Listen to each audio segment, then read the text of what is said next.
Oh. Magandang hapon po sa inyong lahat. Tayo po ngayon ay nandito sa Paraiso de Don Quixote. Ito po ay sinasakop ng Naik at Maragundo. Nakikita niyo po yan tulay dyan dito sa kanang bahagi. Pagdating po sa kaliwa, pag laglampas niyo po, yan po ay Maragundo na. I-recommend ko po sa inyo, ito ay napakalawak at napakagandang lugar. 1,600 square meter po ang nasasakop dito. Ayan po yung mga cottages, mayroon po swimming pool, dyan po sa Kay MJS na yan. ito po yung ito po yung Bigyan ng jacket yan. ito po yung gusto niyo pong mag-bike, dito po adventure. Ayan po. Tapos meron po dyan pong falls sa baba.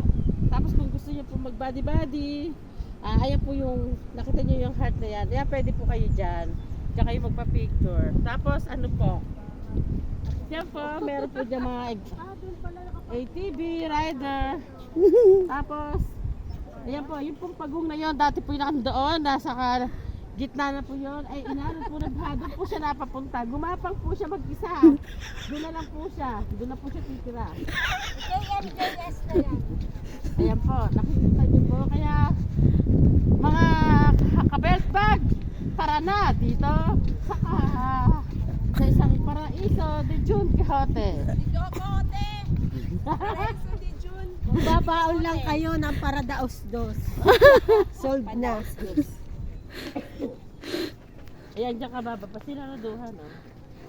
Yung pagbaba, no?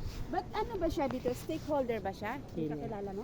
Classmate ko yun. Hindi, yung sabi niya, pag pupunta kayo dito, tawagan siya.